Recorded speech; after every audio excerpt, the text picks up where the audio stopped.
Larry David is one of the most, if not the most, important comedy writers in television history. Seinfeld is, without a doubt, in the top 5 TV comedies, and if somebody wanted to argue that it's number 1, I wouldn't debate them. The best in the world, which means I'm better than just number 1. Well, I don't know how official any of these rankings really are. Curb Your Enthusiasm is in that discussion as well, and it achieves levels that Seinfeld didn't or couldn't. There are so many scenes and lines that have worked their way into my head. It's not uncommon for something in my daily life to trigger a memory of a Curb line.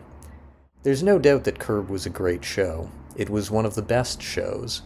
But I'm using the word was not because the show has ended. I'm saying was because the show hasn't been good since 2011, and it hasn't been great since 2009, and it hasn't been at its peak since 2004. Used to be amazing. I remember.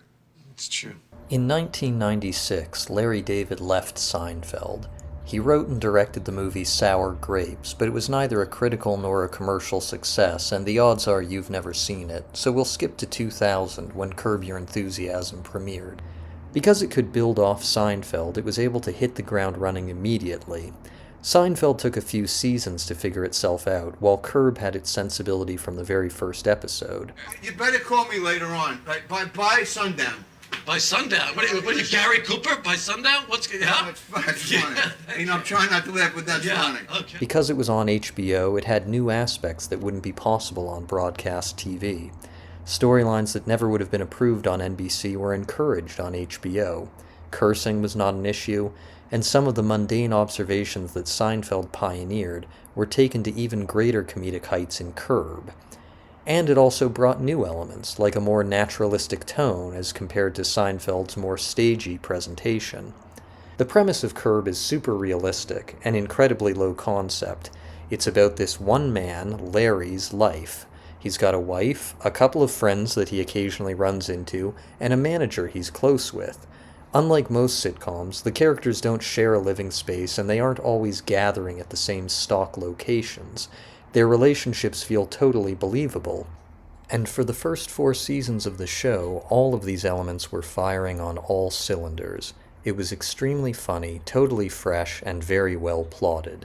If you've forgotten how good early Curb was, watch this.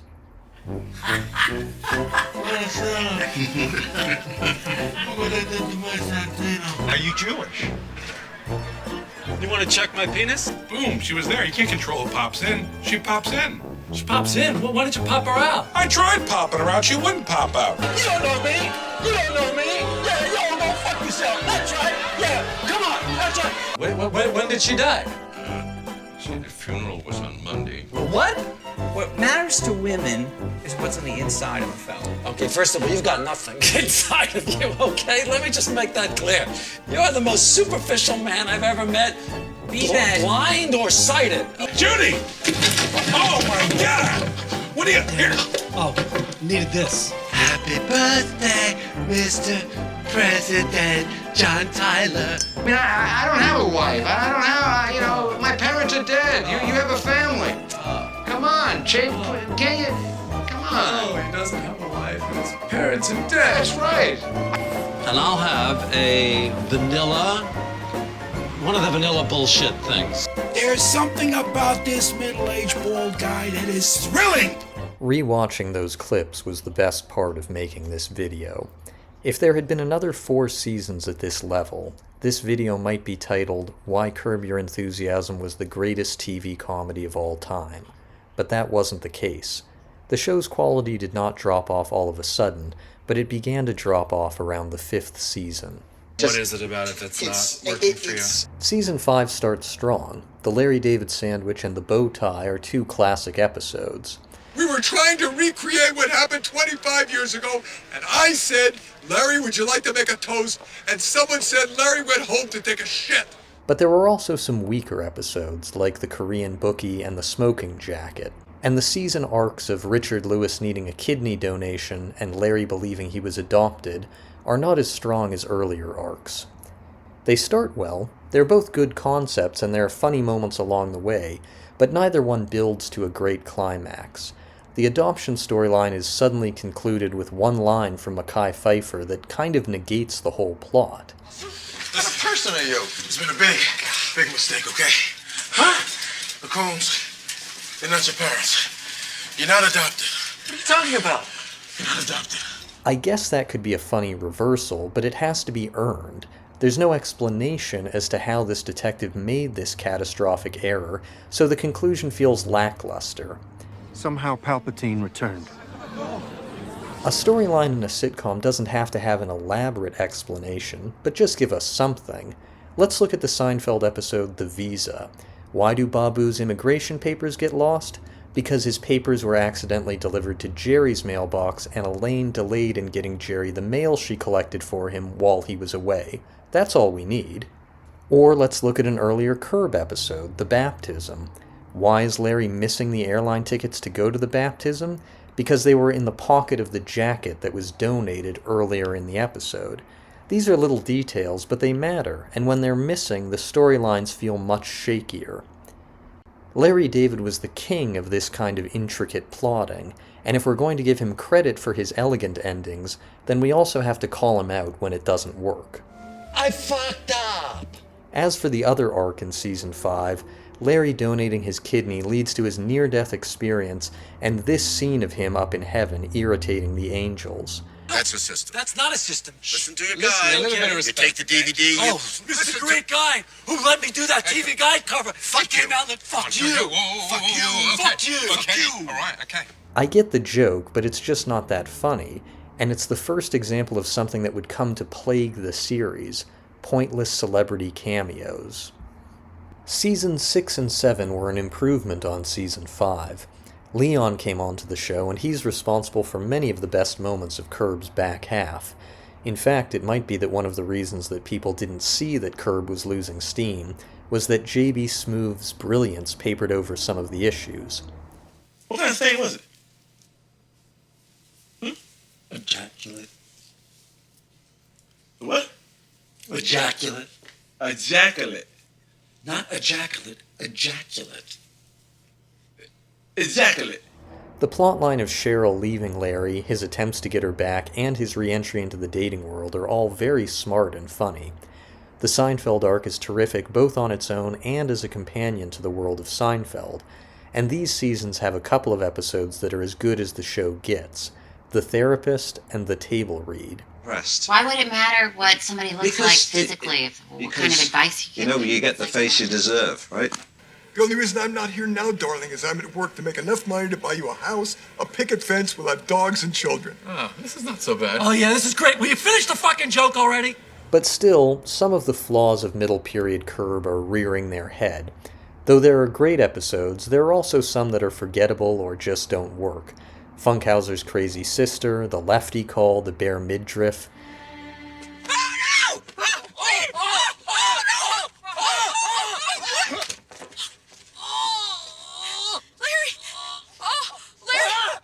And this is the time when Larry's character, both the way he acts and the way other characters respond to him, is becoming more caricatured. It used to be that his behavior was dictated by the flow of the story. Now the stories are propelled by his behavior, and people's reactions to him are becoming more one note. Too many scenes devolve into screaming matches. Around the time Season 7 was airing, I was talking to a former Seinfeld writer who I know, and asked him what he thought of Curb, and I was surprised to hear that he had some criticism.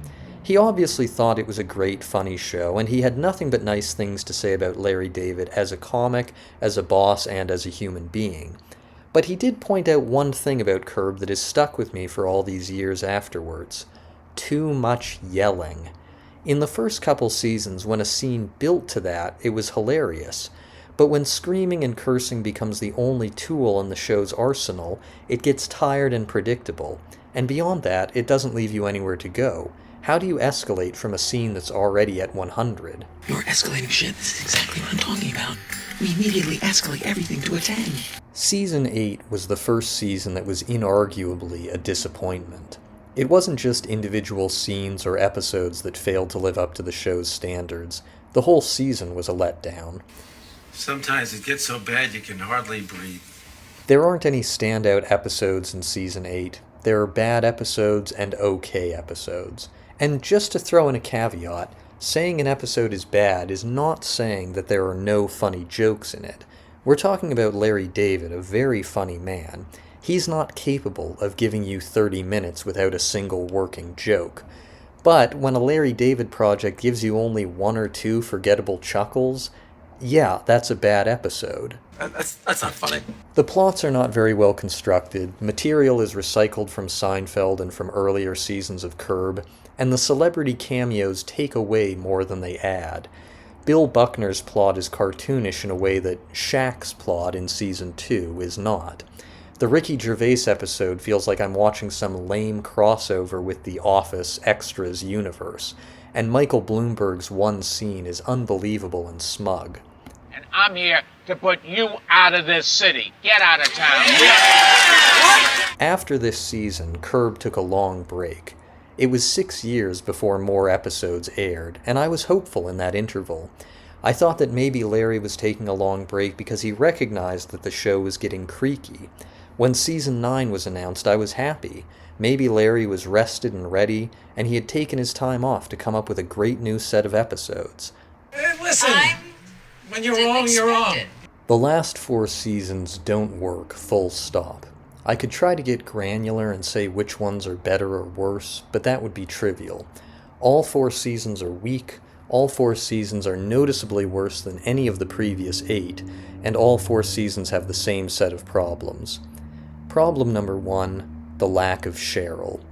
Larry and Cheryl's separation in Seasons 6 and 7 provides some great comedy and storylines, but it leads to her demotion to a side character in the last seasons of the show, and this is a much bigger loss than is generally understood.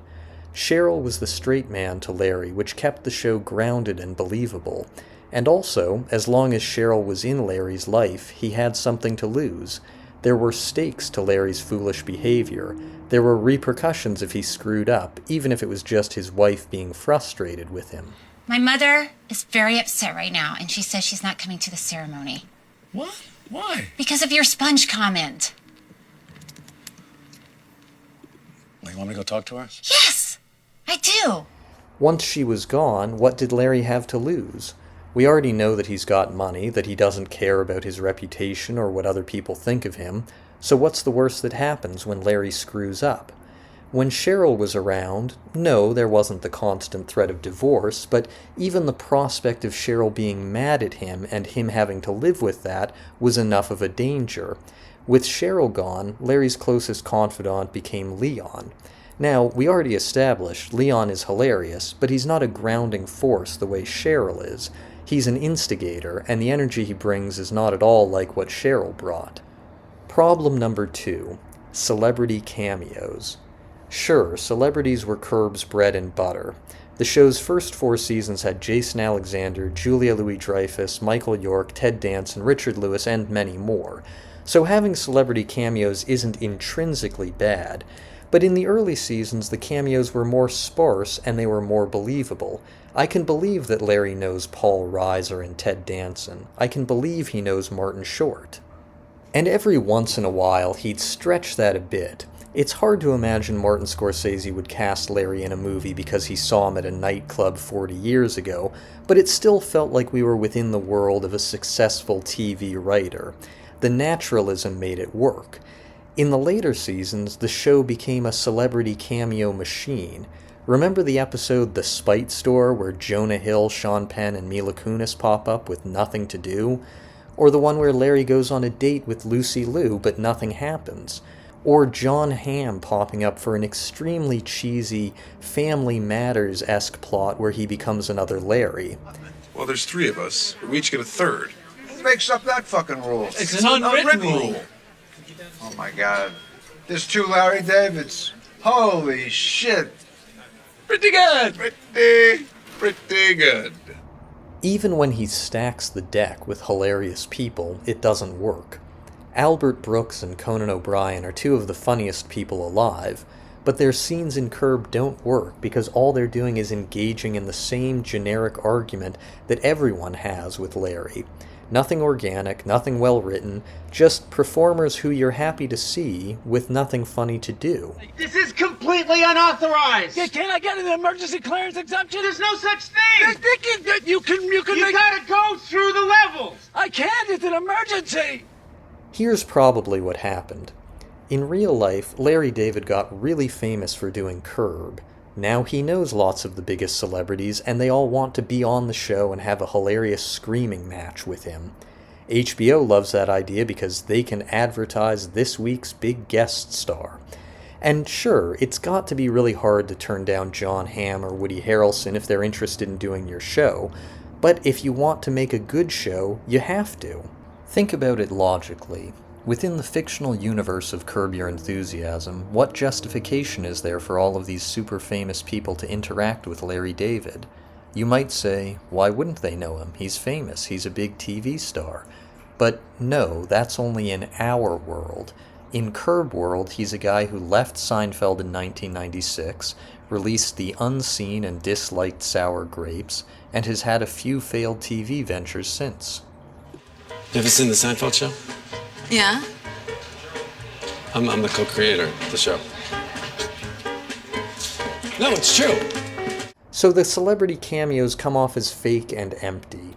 And that sort of cheesy move is particularly jarring coming from Larry David, who has always had a good bullshit detector. In addition to all the funny scenes, lines, stories, and characters that come from Curb and Seinfeld, the shows have added legitimacy because Larry avoided so many stupid TV cliches and phoniness, and the overwhelming celebrity pop-ins are very phony. Problem number 3. Larry's character in the later seasons becoming totally out of touch and unrelatable, and this goes beyond his endless celebrity friends. Yes, of course, in Season 1, Larry was already a multi-millionaire whose life is different than 99% of the viewers. But his concerns in the early seasons still felt relatable. In the early seasons, he loses an airline ticket. He has to deal with his in-laws. By the last season, we're devoting episodes to his grievances with his country club. These days, people like observational humor about things they deal with in everyday life. Oh yeah, you mean like when your lazy butler washes your sock garters and they're still covered with schmutz? And because we aren't dealing with these down-to-earth issues, we get a much more cartoonish version of Larry.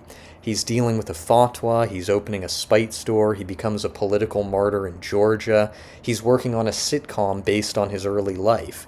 Again, he's not a celebrity in this universe, he's not Chris Rock, so why would anyone be interested in the Larry David version of Everybody Hates Chris? Because it's on TV. Individually, all these problems might not have sunk the show, as they didn't sink the show in its middle seasons, but they compound to create something deeply unsatisfying. And I think the biggest issue that unites all these other problems is that the Larry David character got weaker. In the early seasons, Larry was an interestingly complex person. Sometimes you admired his boldness, sometimes you were appalled by it. The rules he imposed on the world were often appealing, but sometimes disagreeable. You know what? Not everybody knows your rules, Larry. Yeah, you got your own set of rules, and you think everyone's going to adhere to them, but they're not because nobody knows them. But whether you agreed or disagreed, his behavior felt like it was an expression of a real person. Contrast that with his broad behavior in the later seasons. So many interactions lead to screaming matches. Everything he does is maximally confrontational and maximally offensive. He steals shoes from an exhibit at a Holocaust museum. He takes a KKK robe to the dry cleaner.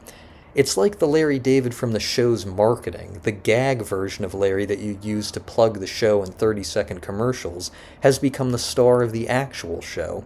Take a look at this scene from the premiere of Season 10. I'm like a fucking yoo-hoo.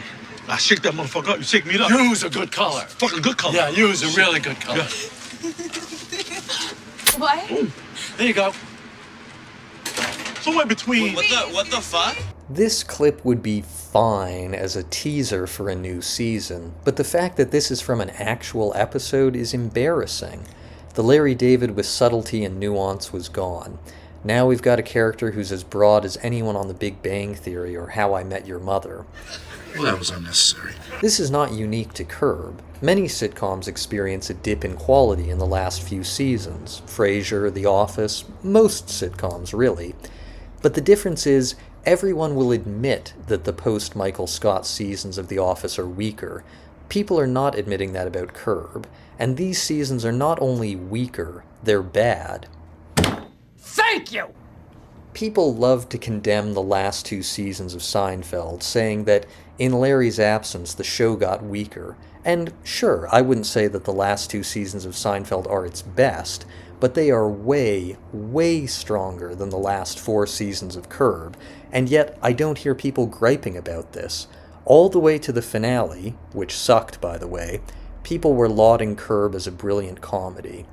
Larry, we already screwed up one finale. We can't do another. We didn't screw up a finale. That was a good finale. And on the surface, it did look like a brilliant show. It looked like early Curb. It had the same setting, the same faces, the same pacing, and the same subject matter. But over the years, the soul of the show drained out. When the stories and the characters weakened, all that were left were the ornaments. The cursing, the taboo subject matter, the inside Hollywood jokes. But all that is just icing. We like icing on a cake, but when a dessert is all icing, it doesn't work. Yeah, but I really like that crumbly stuff on the No, top. everybody does, yeah. Yeah. It's delicious. I like that more than the pie. I would rather get that than the pie. Yeah, I know, but that's a part of it, you know, but it wouldn't be a pie without the filling. Yeah, but it's my favorite part. So why did the show become shallow? Frankly, I love Larry David and early Curb so much that I don't want to blame him. So I've found a way to blame the viewers, and more so the critics. Curb's audience zeroed in on the lesser elements of the show, the yelling, the celebrities, the asshole-ish behavior, and Larry David is a person much like anyone else. He'll respond to what people say they like, and that's what he gave them. And the result is 4 terrible seasons of Curb. This sucks. Yeah, you know This what? fucking sucks. Look, I'm not asking for much. I'm not arguing that Curb is a bad show. I'm not saying that Larry David is overrated. He's brilliant and hilarious, and he deserves the success and acclaim that he's got. What I am asking for is honesty. Let's admit that Curb took a nosedive.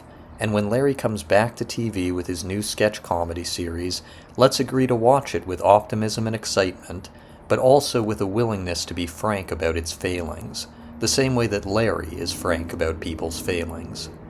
An ASSHOLE.